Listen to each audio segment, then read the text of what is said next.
And then, Hey, it says we're on. okay, let me hit the button here. One. All right, what? We'll do 13, 14-minute segments here. Yeah, follow your heart. Okay, good. You vote for me, all your dreams come true. Okay, shut up. I'm hitting the button. You're listening to The Weigh-In with Mike Parson. What are you cackling at, fatty? Too much pie, that's your problem. And Fred Slow. Anybody want a peanut? On demand 24/7 at weighinradio.com. Fred, I'm going to tell you that Dave Franco is not the best actor of all time. Greatest actor of my generation and possibly several generations to follow. Explain your logic. Okay, so everything I've ever seen Dave Franco in is the funniest thing I've ever seen Dave Franco in. Has Dave Franco been in anything other than a couple of Funny or Die sketches? Yeah, he was in like some movies with his brother Franco. He was in some movies with Seth Rollins. Seth Rogen. He was in other movies with the guy that looks like Seth Rogen but is not Seth Rogen. Rosie O'Donnell. No, Jonah Hill Rogan. Also, and you know I'm a big Madden guy, Mike. I mean, you know how I game. You know me. Oh, go ahead, Mike. I was going to say the height of my John Madden playing was Madden 95, because what you could do is you could quit at halftime and your stats would still be good. That's legit. You could play 100 first halves and have all of the stats. Right. That's why I liked it. That's when my attention fans started going downhill. Sorry, what were you saying about Madden? Well, I was just saying that the Madden trailer, which came out this week, the finest produced piece of propaganda I've seen in my entire life, was 7 straight minutes of nonstop, intense, in-your-face Madden excitement that I, at 30 years old, reinvigorated my love for the franchise. Does Madden pay you to advertise his product, or do you do it for free? In 2004, I participated in the Madden Challenge. Are you familiar with the Madden Challenge? 2004, you say? Yeah. No. Okay, so what it is, it was this traveling bus, and what it traveled the country, and they set up all these different video game consoles at like local malls and stuff. Right, because John Madden doesn't like to fly, so he takes a bus everywhere. Perfect. Yep, you got the vibe. So we go in St. Louis, Missouri, we go to the thing called Union Station, which was a big deal then. Now it's kind of hood.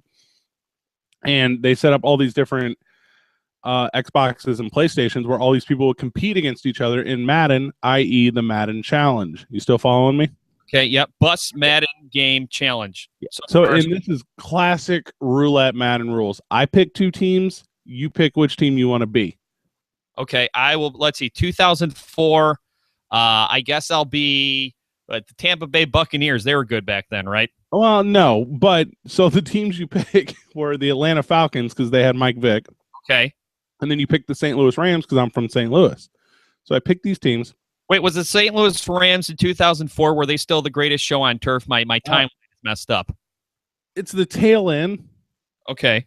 So we still had Marshall Faulk, and we still had like some guys you could play. And in Madden, they were a big deal. Kurt Warner and his wife. Okay. I mean, first of all, that's kind of sacrilege where I'm from. So we don't make Kurt Warner jokes. All we do is praise him. I know lots of little kids named Warner.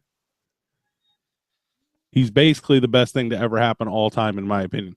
Okay. With that said, I'm over in St. Louis, and I'm a kid. I'm a pup, man. I'm like 19 years old. But I play a little Madden. I'm pretty good. But I get there, and it's second round. I play the first round, I win, no problem. Second round, the guy I'm playing against is the biggest 500 plus pound, late 20s, early 30s, just jet black dude I've ever met in my life. Super intimidating because he had brought like a posse. He had brought like all these supporters with him to the Madden tournament, right? His Madden entourage? Yes, his Madtourage. So we're playing the game, and so it's me to pick the teams, right? So all I hear is his fans or his entourage in the back, and they're like, pick the Falcons unless you think Michael Vick is going to beat you. And I'm like, oh my god. So then they're like, and I'm a kid, man. So and they're like, pick the Rams because you're from St. Louis, you wuss. I'm like, I'm still 19. I'm just a baby. Anyways, start playing this game. As I'm playing the game, the dude, there's this thing called the strafe catch. If you Google it, it's a big deal in Madden. Anyways, it's cheesing. It's cheesing the game. Okay. So he cheeses. Yeah, it's bogus. So he's cheesing the game, and as he's cheesing the game, he beats me. I mean, he beats me. He just flat out beats me. But what he did do, Mike, and this is the thing that's had more effect on me in my entire life than anything else ever, he straight talked shit to me the whole time he was beating me. And I left with the, like, that is how you do things in life. Like, when you are stomping someone, you tell them. Right. Tell them how poor they are at the thing they love. And so from the next 11 years of my life, I really thank him. So who would win in a fight? Yeah. This 500-pound black man who beat you in Madden, or Kurt Warner's wife? Okay, I see what you're doing there. Brenda Warner is a saint. So people dig her in St. Louis because the rest of the country, they found her overbearing and annoying. Welcome to Sports Talk Radio 2004, by the way. Oh, okay. So just because she has free reign in the locker room and she can come and go as she pleases and is basically the face of the franchise, you're going to be jealous? Who had a bigger impact on the St. Louis Rams run as the greatest show on turf? Dick Vermeil, Kurt Warner, or Kurt Warner's wife? Okay, and it's all these answers are Brenda Warner. I don't know why you keep asking them. Like, her hair alone, she revolutionized fashion for like middle-aged, questionably lesbian celebrity sports wives. Do fat dudes with poor diets and heart trouble get together at St. Louis sports bars, and instead of being in Chicago saying Ditka the Bears, they say the Rams Brenda Warner? If you go to a sports bar in St. Louis for a Rams game, there's 16 Rams games. If you go to a sports bar, you don't see the newest Rams jerseys. You see Rams jerseys from 15 years ago, and they're all faded, and they all say Kurt Warner or Marshall Faulk, or they say all the greatest show on turf guys. No one gives a single about these Rams. It's all about 15 years ago. Yeah, I was going to say, which current St. Louis Ram would people be buying jerseys for nowadays? Oh, well, it's Chris Long. I mean, it's some of the guys on the defense, but that's not the point. The point is St. Louis loves classic rock and St. Louis loves their classic football. Well, I'll tell you one thing. You probably won't find Kurt Warner on this Ashley Madison hack list. Oh, no. Because he loves his wife, and much like most men in the NFL, he probably fears his wife as well. This is the craziest thing in all of technology. We're going to tell the jokes, and there's going to be a lot of them. But as far as safety on the internet goes, this is the biggest story maybe of all time. Well, on one hand, it's like, okay, if you lie with dogs, you're going to get fleas, right? Yes. The people who are being exposed as cheaters on Ashley Madison, and Ashley Madison themselves, you can't feel sorry for them. But it does show how easily someone can get a hold of your sensitive information from legit sites like maybe Amazon or Walmart.com or Angel Fire. Get that information, put it up on the dark web, which is something I never go on because I'm afraid that either someone will steal my identity or I'll just go to jail from logging on to Google from the dark web. If there is a dark web Google, but this stuff is off the dark web, and now it's on the regular web where anyone can find it. The thing that's interesting to me, Mike, and I think the Ashley Madison prime example, 35 million members. Many credit card informations, many personal informations, home addresses, cell phone stuffs, but email addresses for sure. Email addresses are the easy one. And they put it out there, man. 35 million people who are willing to cheat on their wives for at or near $100 a month. Are you kidding me? That's outrageous. And the other thing that was puzzling to me, I was always under the impression that affairs just happened sort of by accident. You're staying late at the office. Right. And, one thing leads to another. Like they do. What's that? Yeah, like they do. Right. I always had the impression they were spontaneous. You hormones take over with someone where there's tension been building, or you fall for someone after you've been married for so many years. But the weird thing about Ashley Madison are these affairs were like preemptive. Oh yeah, premeditated affairs. Mike. Right. These people are like, look, I don't really have any prospects, but, I think it'd be fun to cheat on my spouse. So why don't I pay this website $100 a month and see what's out there? I like you, Mike, at work. I have a work girlfriend. She's not my wife. Yeah, but this girl is super important to me. I use her for like 40 hours a week for, I don't know, interaction and what are those things you don't get at home, like acceptance. Like I need her. But the last thing I'm going to do is affair up with her. What good's that going to do for anyone? Well, and also what it would do is if she's sort of your right hand at work, no pun intended, Right. Once that relationship goes bust, not only is your home life a mess, now your work life's a mess. And normally you go to one to escape the other. You either go to work to escape your home life, or you go home when you're sick of being at work. It's tough for me because I've never had an affair. I don't know like the ins and outs of it, but I feel like I'm a charismatic enough dude to where I wouldn't have to pay $100 a month. Like I could have an affair like the old-fashioned way, the way you should, like in like a sleazy alley or something. Right, like I said, affairs seem to be mistakes that just sort of happen. I never thought that people actually go seeking to make said mistake, but apparently over 30 million of them do. Here's a little insight into my life. I'm 30 years old. I have a wife. We do not have kids by choice. Right. That is a big red flag to like the swinger community. Like everyone thinks we're in, and we're not. We're not in at all. But my wife's pretty. Oh, go ahead, Mike. Has Brenda Warner ever invited you and your wife to a key party? Okay, she has not, but she's busy saving the youth of America. She doesn't have time for that.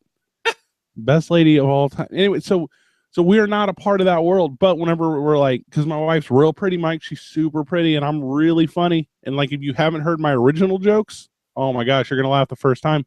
But with that said, you just say no. Don't do people that aren't your wife. Like that seems like one of the most basic agreements when you get married. Well, and look, I'm sure there is a small segment of people on Ashley Madison who are there because with their spouse's blessing. They say, let's go find a unicorn or bring somebody else in. And for those people, God bless. I hope it works. But there's over 30 million people on there.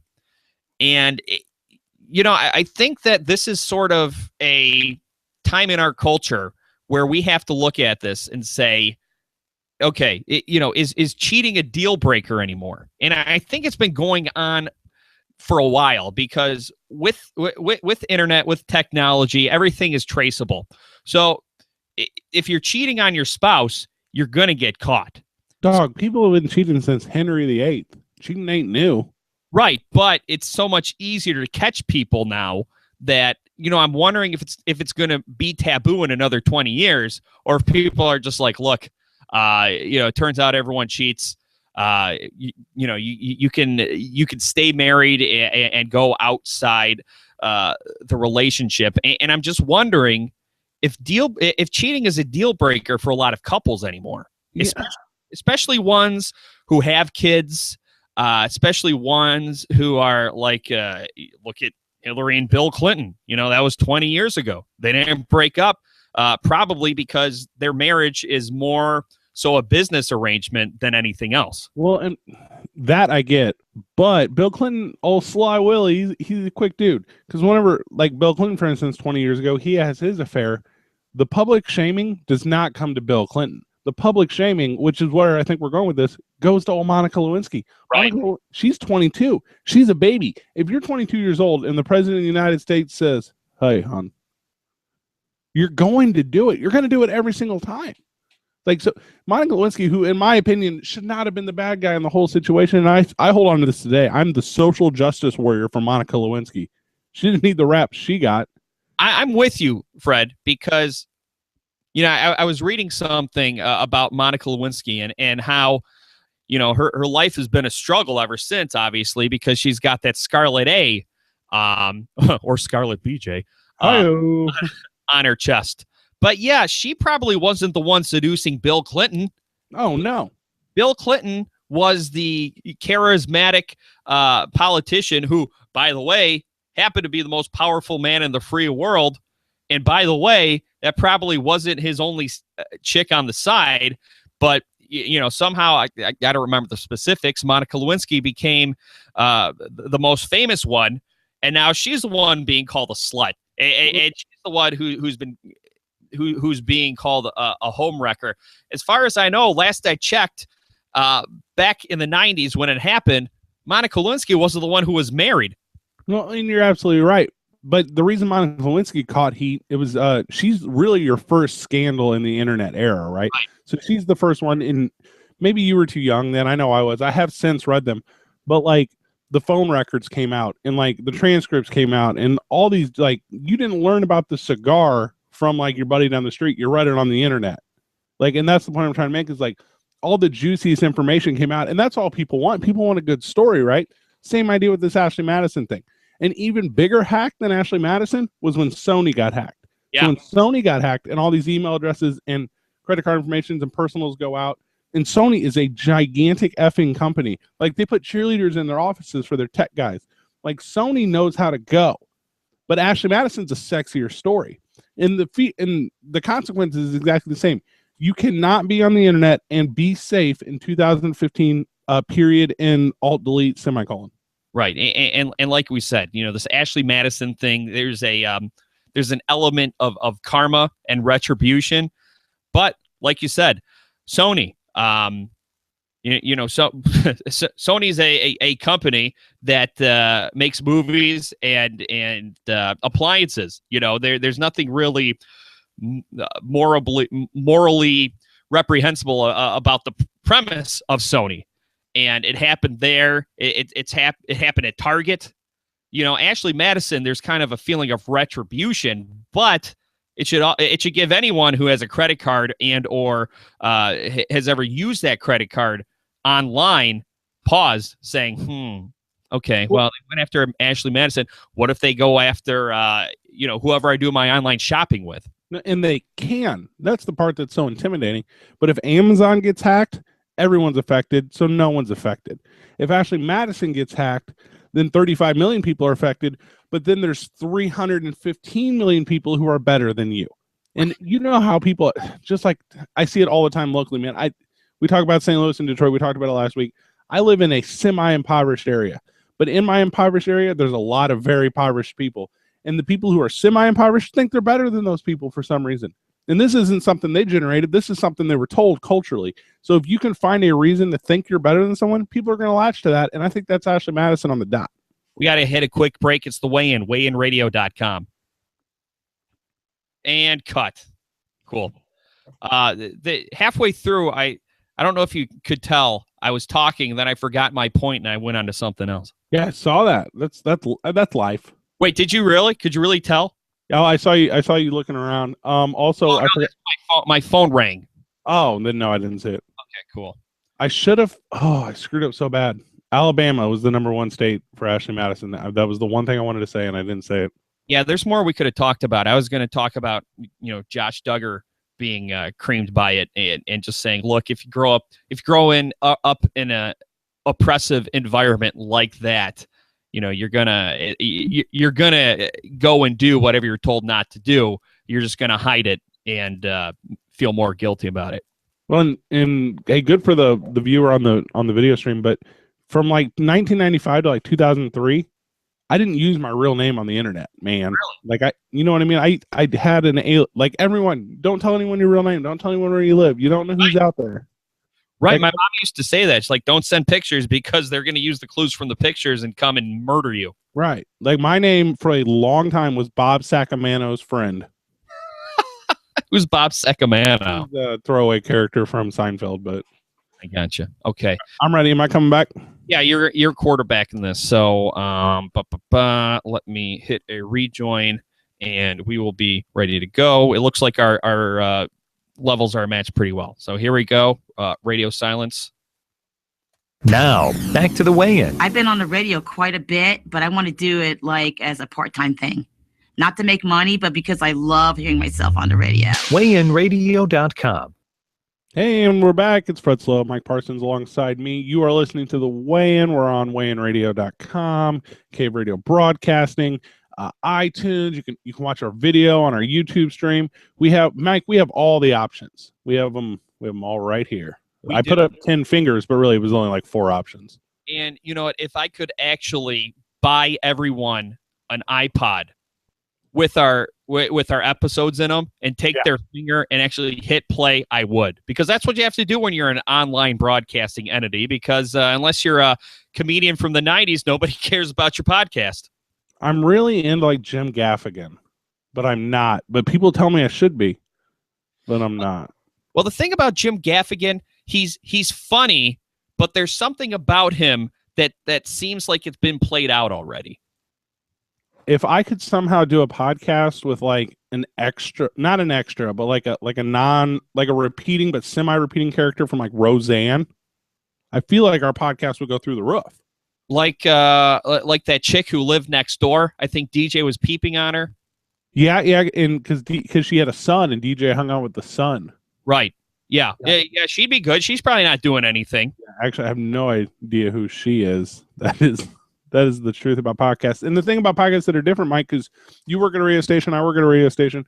Yesterday, we're doing sports talk here in St. Louis, and the show's going well, but something's a little off. So let's just open up the phone lines. Let's get a caller, and you can't do that on the podcast. No, if we forget what we're saying, and I'll hear it all the time. You know, on local radio, if they're stuck on something or they've got nothing to say, they'll just throw out the phone number. Yep. Not only does that get people to call in, but it also gives them a good 5-10 seconds to think of what they're going to say next. We need to set up the texter, but we'd get text all week. Never mind. I hate this idea. That was terrible. Yeah. Hey, Title IX is finally paying off, Mike. Yeah. The girls lacrosse team finally getting their due. Study finds Viagra works for women. Oh, what does this have to do with Title IX? What? I don't know. It's about keeping things equal, right? I might not be I got up to date on my Title IX. Title IX has to do with female athletics, nothing else. Yeah, this is pretty similar.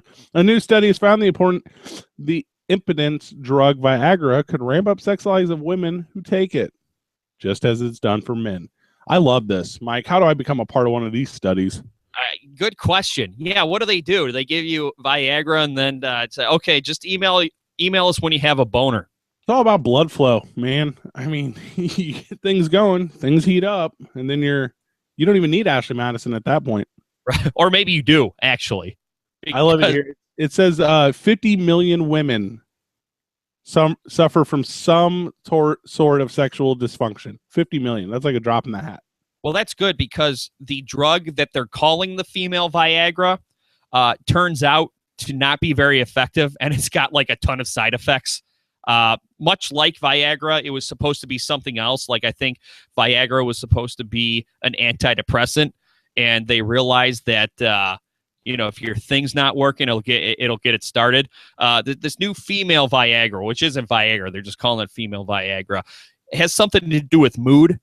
And we all know that sexually, men and women are very different creatures.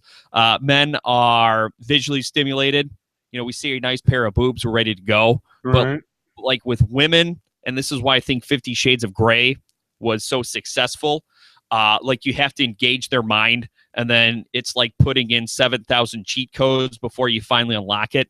So what this female Viagra does is it does something with the mood and endorphins in their brain, but scientists are figuring out that pill for female desire is much more complicated than a pill for male desire. So it's good to hear that Viagra itself actually works for women, and if they're looking for that kind of solution, maybe you can either prescribe Viagra to women, or maybe men can just do the damn dishes every now and then for once, or take some initiative and clean up after themselves. I think that would go a long way. According to the study, Mike, which I think is far more important than the results, each patient had to engage in sexual activity at least once a week and keep a personal log about it. Well, that sounds like high school to me. Right. Your creative writing journal. All right, we know prom's coming up, so make sure you keep a journal of you getting lucky after prom. So wait, I wonder if this journal, if you're supposed to journal afterwards, or if you're supposed to journal as the act's going. Because I would imagine that. Let's talk about 2015. Journals aren't what they used to be, Mike. Everyone's not writing in a diary. We could video this journal. Right. We obviously audio. I mean, we're doing it right now. We could we can maybe do like a theatrical reenactment of the. There are a lot of options for journaling. Perhaps we can make it a radio drama itself. Yeah, I love this. Maybe play it after War of the Worlds or something. Yeah, like hold on. I'm going to use normal sound effects to make it sound like two people are doing it. Hold on. Let me try this. Okay. And my anticipation is growing. That's two people doing it missionary right there. And I was just clapping my hands together. And I do that with my forearms because I'm a big guy. But yeah, I know exactly what you're saying though. My thighs make that same sound when I run. Women taking Viagra reported mild to moderate side effects, including headache, flushing, nausea, and you go blind. So that could happen when you're having regular sex anyway. I think that's just coincidence. This is a crazy thing to be worried about, in my opinion. This is just awful. There are some serious things out there, Mike, in my personal life, and I haven't really talked about this, but my dad went through a thing just recently, and it was like life or death, and it was not the coolest thing in the world. And there are a lot of doctors and nurses and talented people who helped him, and they go home and they tell their families like, hey, I saved a life today, and then I kept a family intact. But then on the other side of that coin, there's a lot of like doctors and researchers that say, hey, I at work today, I gave a lady headache, flushing, nausea, and vision symptoms. Right, but I got her horny. Yeah, but when she left, she was raring to go. So what I did is I just took care of it right there in my office. Sent it to Brazzers. Zing. Fred, first of all, I'm sorry to hear about your dad, and I'm glad to hear that it sounds like he's doing better. Well, comparatively, I mean, he could be dead. He's not. So that's great. I'm happy for your extra time with your dad, and I hope it goes on for a long time. But yeah, you're right. And it's, it's one thing if they were trying to develop a drug for something more serious like depression, and they're just like, hey, this doesn't work for depression, but it'll help you get a boner. That's one thing. That's like the Slinky. They were trying to make a spring. It failed, but hey, look, this mistake can be very lucrative and profitable. I don't know. I haven't seen a story on this, so I don't know if it's trending where you're at. But to combat depression here where I live, kids and young adults are getting semicolon tattoos. Have you seen this? Yeah, I think that was I don't think it's to combat depression. I think it's to raise awareness because I guess not enough people are aware that people get depressed. I think it's also a tribute to people who've committed suicide. I don't know what the significance of the semicolon is. Maybe it means that if something bad's going on in your life, it's not a period end of sentence, it's a semicolon, and the story goes on. That's the idea. That's how it was explained. Information Assault, which is a podcast you should check out. They record here in my studio. They got a couple really cool local guys. They have one of their cross promotion. One of their co-hosts is he's a tattoo artist. And so the other day I was like, so what do you, I'm like, we're here in the Midwest. What do you tattoo a lot? Nautical stars. And he was like, no. Chinese symbols on the small of chicks' backs. He's like, I'm steady semicolon, dog. Like steady semicolon. And he was telling me all about it. And I was like, oh, that's really great. I just will never, ever get that. Although I support your struggle. Yeah, well, it's better than the barbed wire around the bicep. I mean, at least they're trying to do something positive with it. No, that is the single greatest tattoo, and like the tribal barbed wire one. I can see you being a guy maybe 5 years ago who might have done that. I mean, now you think it was kind of douchey, but I don't know. Maybe when you were a young adult, after that guy trounced you in Madden and made you feel inferior, you went to the gym and you'd work out and got really big, and then once your biceps were at a place that you felt acceptable, we get the barbed wire around it. Be like, if I find that guy again, I mean, it's not going to end the same way. Well, and I do things that trend, Mike. Like there was like a 6 or 7 year period where I only wore cargo shorts. I don't do that anymore. There was like right now I have this hard side part in my hair. Never would have thought I was ever going to do that. No. But if everyone else is doing it, I'm doing it too. But when you were in middle school, did you have the blonde highlights that just looked like your head was a frosted cake?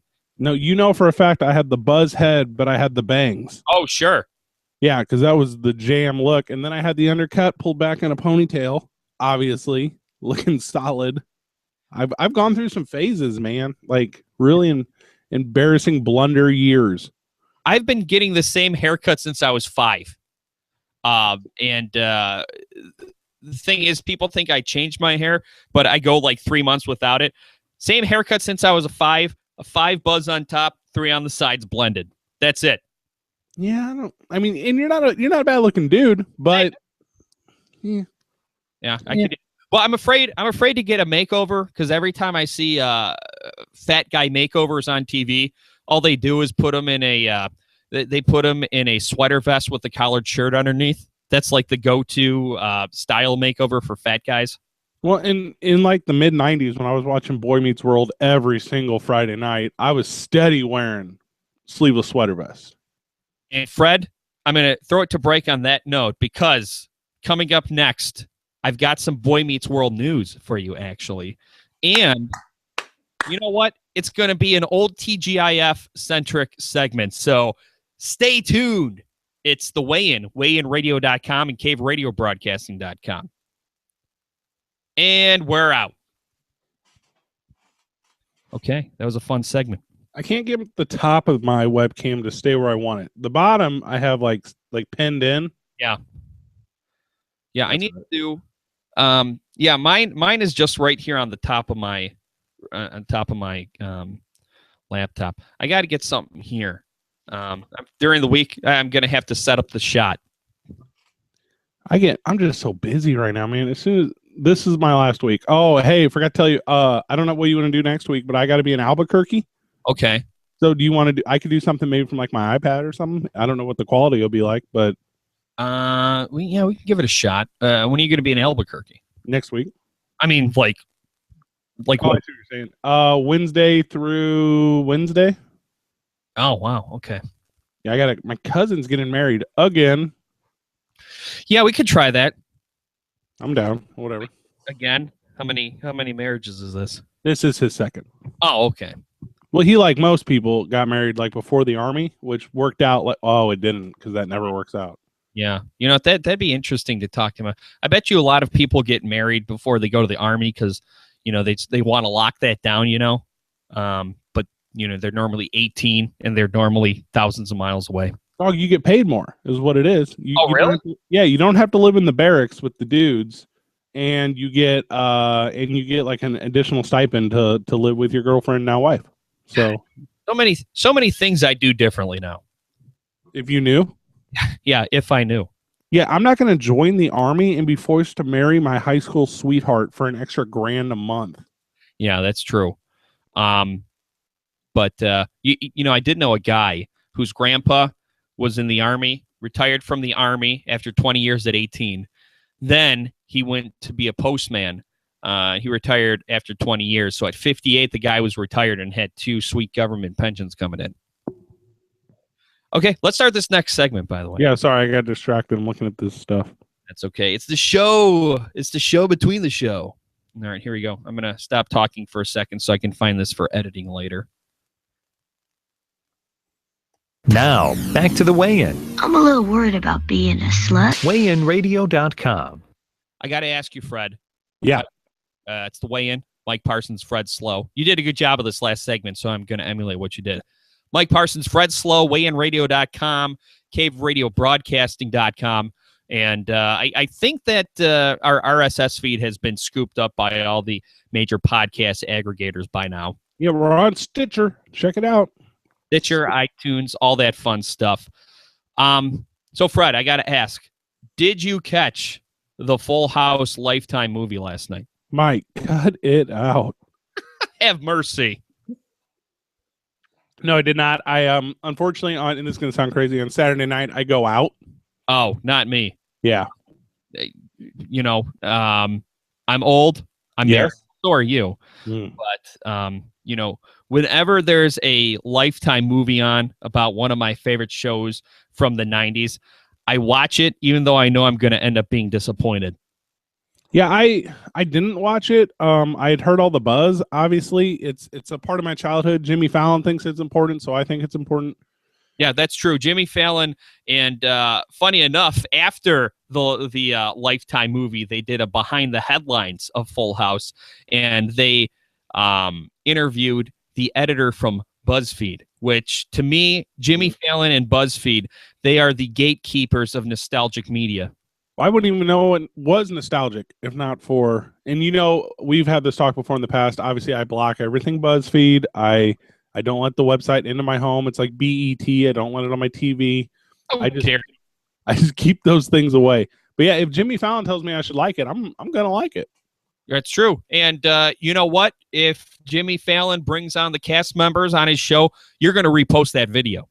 Well, yeah, I'm not gonna post it first. I'm not going to go look for it and then put it out there. I don't need to be that guy. But yeah, I mean, once like 5 or 6 of these kids that I went to high school with and still casually talk to post it, then I'm down. Yeah. So of course the Lifetime movie was being for Full House was being promoted during the Saved by the Bell Lifetime movie, which was a major disappointment. And the one that they were promoting during the Full House Lifetime movie was 90210, which will have. Give me the premise of the Full House. So it's like the unauthorized, behind the scenes, the dirt that I have to have that I couldn't find on my own in the last 25 years. Right, and if it's a Lifetime movie and it's unauthorized, you'd think there'd be some salacious details, like your regular Lifetime movie usually consists of a handsome leading man from the 90s. Right. He starts off being the perfect husband, then he turns into an abusive monster, and the female heroine has to find the strength inside to fight back for herself and her child. So you're thinking, okay, this is going to show Bob Saget doing blow. It's going to show John Stamos banging hookers. It's going to show grown-up Stephanie doing meth and getting arrested.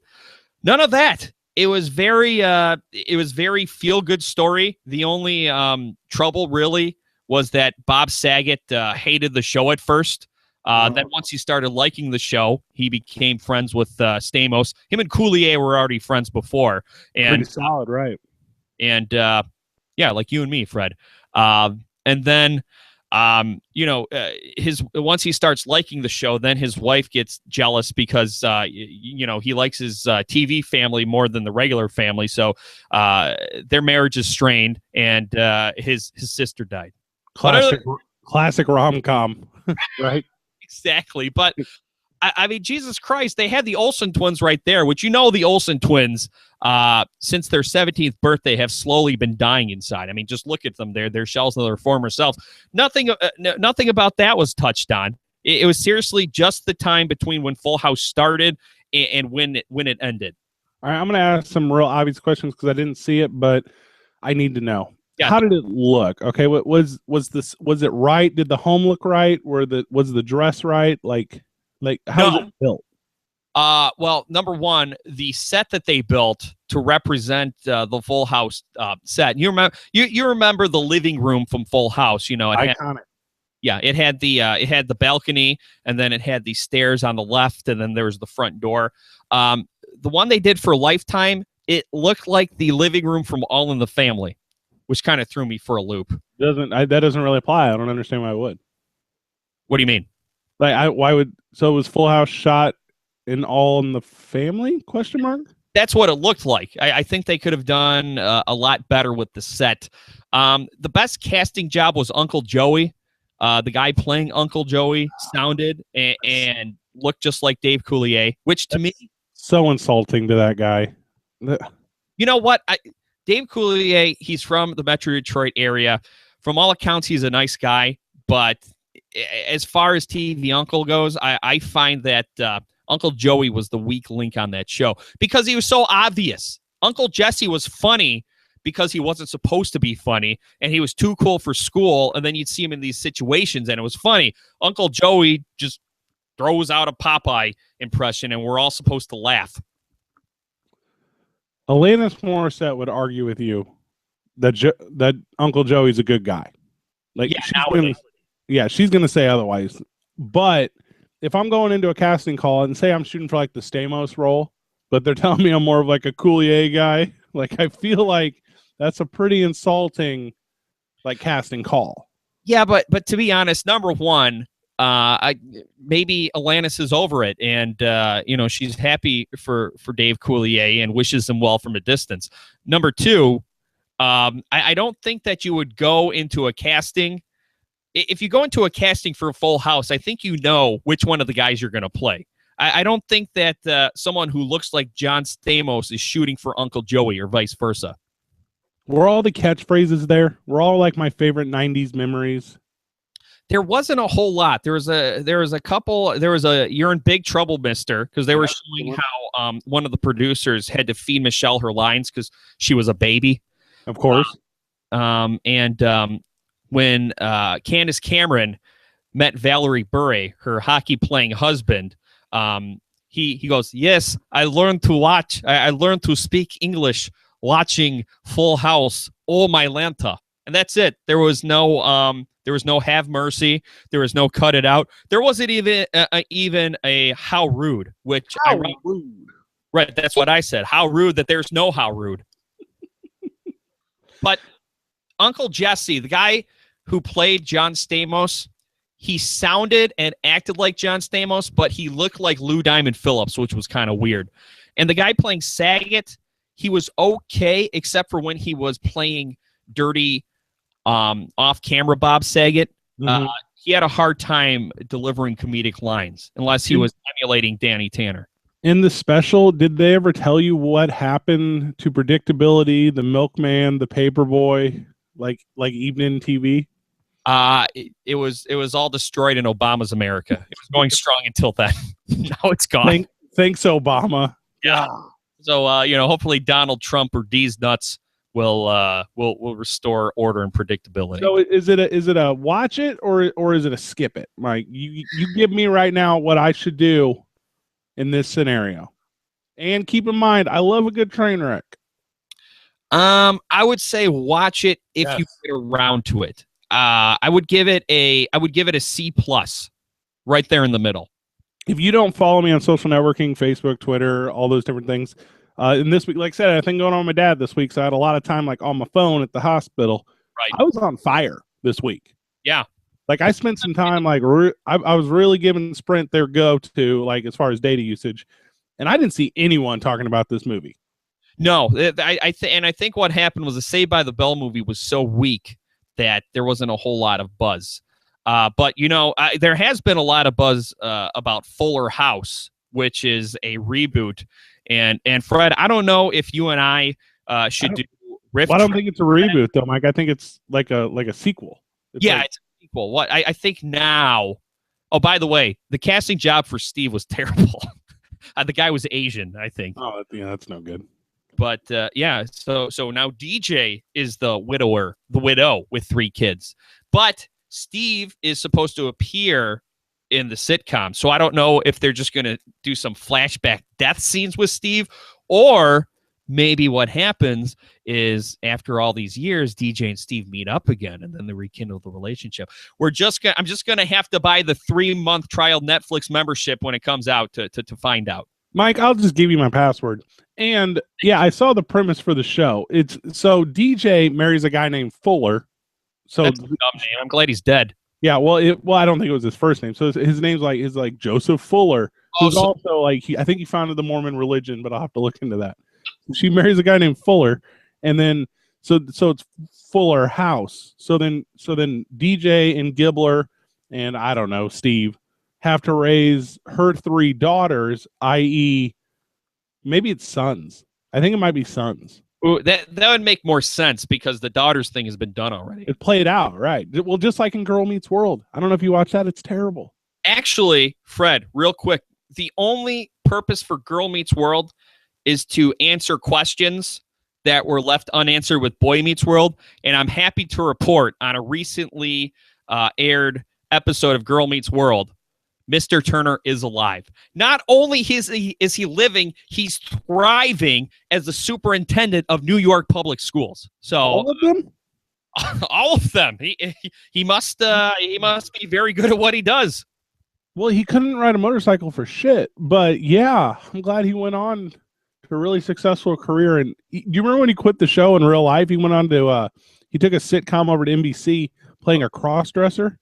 Really? Yeah. Oh my God. Let me find the name of it, man. Bear with you. Fill time for 2 seconds. I'm gonna get this. I think you're thinking of Tom Hanks and Bosom Buddies, which was well before Boy Meets World was on. No, But man, yeah, I know this for a fact.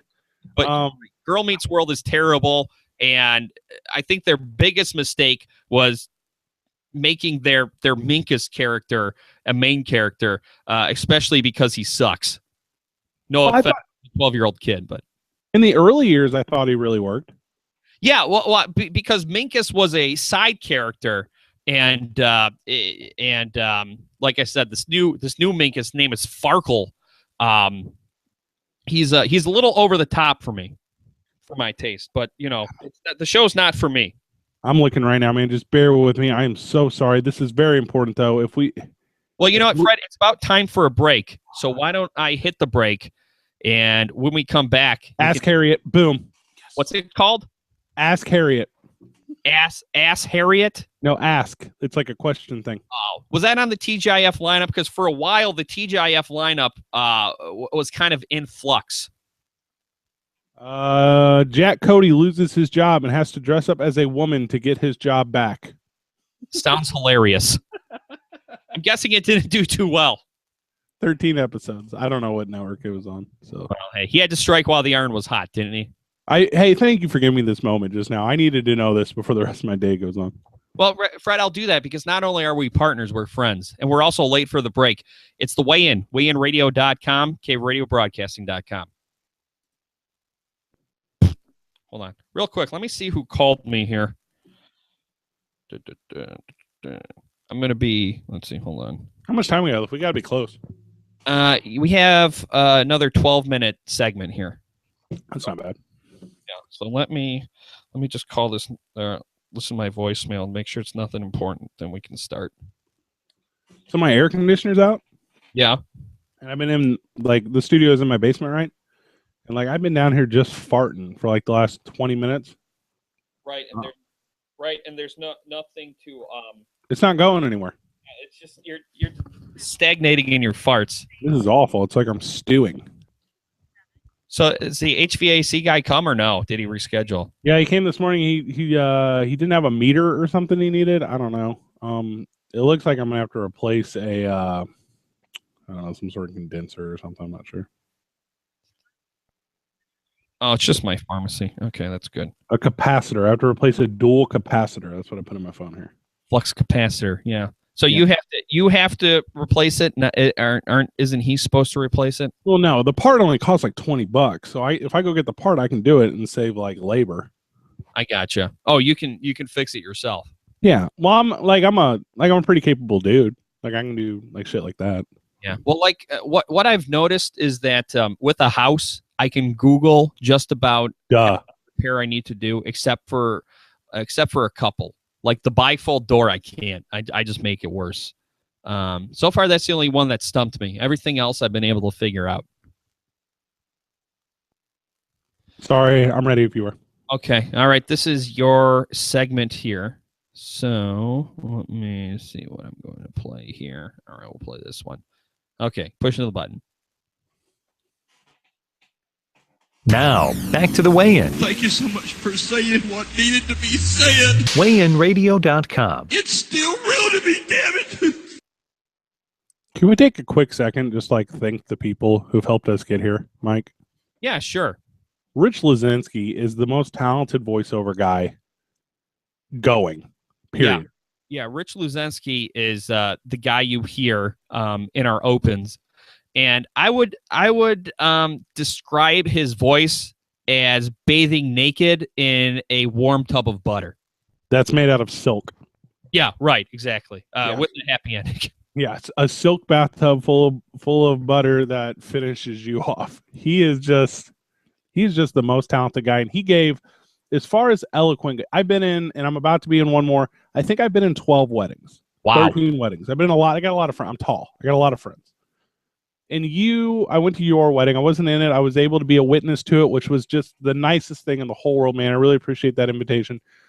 But when Rich gave that speech, like celebrating you and your wife, that was just amazing. Like, And our DJ is a friend of ours that we used to work with. He is a straight male, but he said that if he were a woman after that speech, he would have had sex with Rich. Yeah. No, I agree wholeheartedly that if I was a woman, I would have had sex. Yeah. No, all that makes sense. That all works. Yeah, and also there are other people who are like, hey, I don't know this guy, but it's like the Kevin Hart movie, The Wedding Ringer. They would have wanted to hire Rich to give their best man speech, and it'd probably be the same thing as at a funeral. They're like, hey, give me 4 or 5 talking points, and I'll write a eulogy and/or best man speech. I'm a bit of I like to MC. I do a lot of events and stuff. I mean, if it's a pie eating contest, I'm ready, right? Yeah. Well, you'd write it, but not as an MC. I mean, you gotta defend your title. Well, no, I'm not a competitor, Mike. Like I'm not going to subject myself to the possibility of loss. That's true. If you're afraid of competition, then MC. That's why I would do it. But that's absolutely because the spotlight is on you. Like because I still get the attention that I crave. Yeah, but I don't have like the worry and angst and anxiety and what I would call ultimately humiliation of failing. So you're telling me that being 6'7", 280 pounds doesn't already get you the attention that you crave? See, but that's what you don't get, Mike, because you're not 6'7", 280 pounds. That's baseline attention. Yeah. Okay, I already have that. I need those spikes, and it's like happiness versus like pleasure, right? Like I'm happy all the time. I'm a happy guy. Sure. But when I'm hitting those points of pleasure and I'm like up and down like an EKG, like I got to get up there, man. I got to jump out of a plane or something. Right. You got to taste and you need your next fix. You need validation and the attention. There was this thing on the internet for a long time and it was called Ken M. And Ken M was a guy who would go around to message boards and product reviews, and he would just write the most like not left. He would out of left field like commentaries and jokes and opinions, and they're really funny. And it started what is basically known as like internet trolling, right? Okay. So internet trolling is taking like a serious topic and making light of it in a way that is not like completely apparent, right? Right. Like Borat. You don't know if yes, people don't know if he's joking or if he's for real. You may have heard of the most recent political sensation, Mike. D's Nuts. That's right. D's Nuts. Why don't you tell us a little bit more about D's Nuts? A 15-year-old boy from Iowa who registered as an independent presidential candidate and found himself polling beside top candidates like Hillary Clinton and Donald Trump. And I think that D's Nuts actually has his inauguration speech all planned out. How's it go? Ladies and gentlemen, your brand new president of the United States, D's Nuts. He takes the crowd. He takes the mic, addresses the crowd on the hand over the Bible, right? Yeah, and then he speaks, opens his mouth, and he just says, Got him!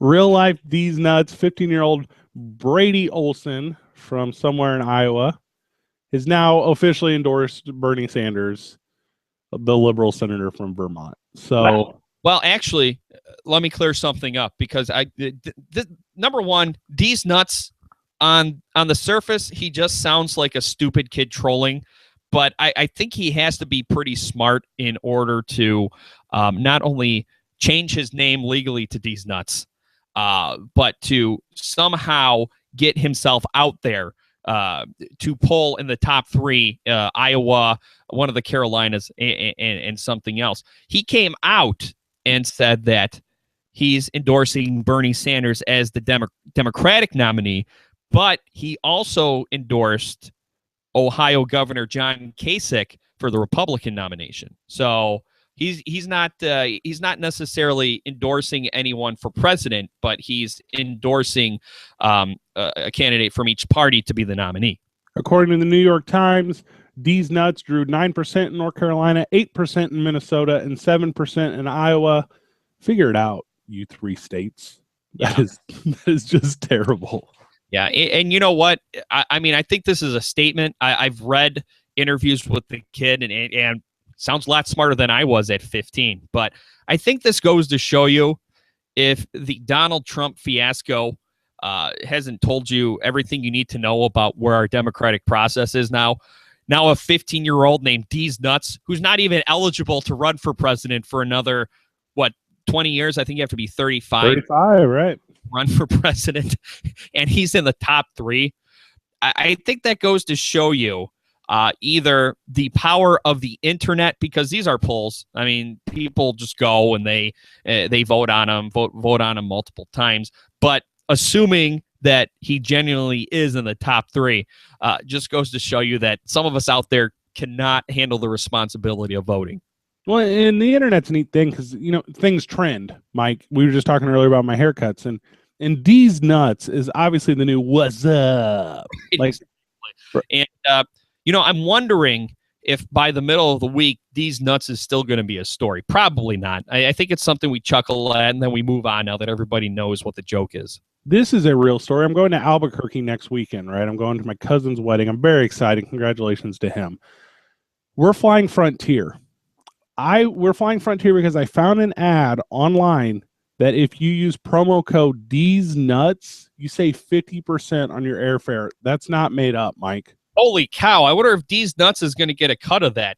I don't think it's an actual person, as we just explained, but... No, it's a kid in Iowa. Oh, okay. Yeah. So, yeah, Brady Olson might get his 50, but they gave me 50% off because they used the trending Deez Nuts on Frontier Airlines. That's unreal to me. That didn't make sense.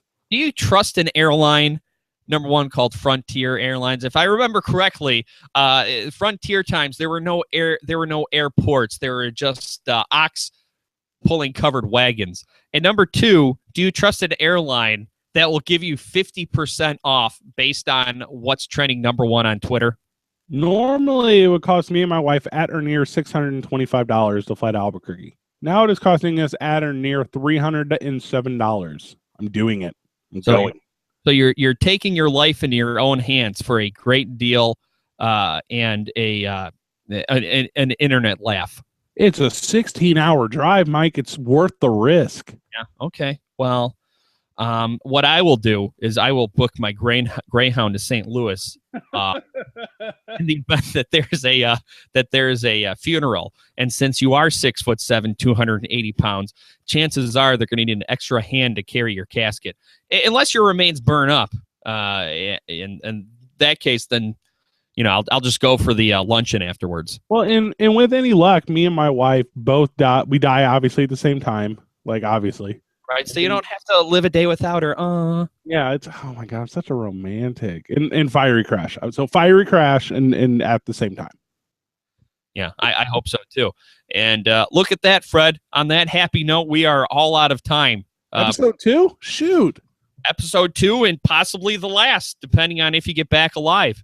Let's start episode 3 right now. Okay, yeah, just to have it in the can in case you... Okay, ready? And now speaking to us from beyond the grave, here's the ghost of Fred Slow. Ooh, Mike. So, Fred, let me ask you, as a ghost, are you still 6'8", or are you floating with no legs, cutting you down to about 6'2"? It's Matrix rules in the afterlife. Yeah. Yeah, so you are whatever you want to be. Oh, cool. What form would you take if you were a ghost? Woman. I would take a shark that could breathe air and fly. That would be my... Oh, okay. So I wasn't thinking large enough. I don't know, half man, half spider, half more spider. Or I would just take the form of John Stamos in the 90s. And then tell everyone in the afterlife that I was, in fact, John Stamos. Right. And I go around going, have mercy. And then they would all go, I didn't think he was dead. And I go, well, you're not really keeping up because I'm super dead. Yeah, that's because you're watching Nick at Night. Those are reruns, actually. You can fool anyone that's dead. That's true. They're the most gullible. All my dead friends, they'll repost any conspiracy theory that you put on their newsfeed. And they're good listeners. They are, because they don't talk back. They don't. They got nothing to say. And when they do talk back, it's scary as hell. Hey, real quick, I'm into super creepy stuff. There's a website that lists like people who's died Facebook pages. Mm-hmm. All right, just go to that if you get a creepy free minute and no one's around. I will not, but I will watch hours of Ghost Adventures. Yes, good. I'm good. Paranormal, yeah. Yeah, right. Until it gets too scary, then I change it to the Lifetime. All right, we got to go, Fred. So we'll try this next week with you in Albuquerque, but I'm not sure if there's electricity at Albuquerque yet, so it may be a challenge. But tune in and see to find out what happens. Hey, thank you, love you, good job, GG. Bye. And we're clear. Oh my god, good job, everyone. You want to say hi to Fred Slow? No. Okay. Is that Chelsea from Southgate? Yeah. Oh man, the other night I'm at the bar the other night because I was for the first time in my entire life, Mike. I'm drinking out of sadness, which I'd never done. Let me take us off here. Hold on.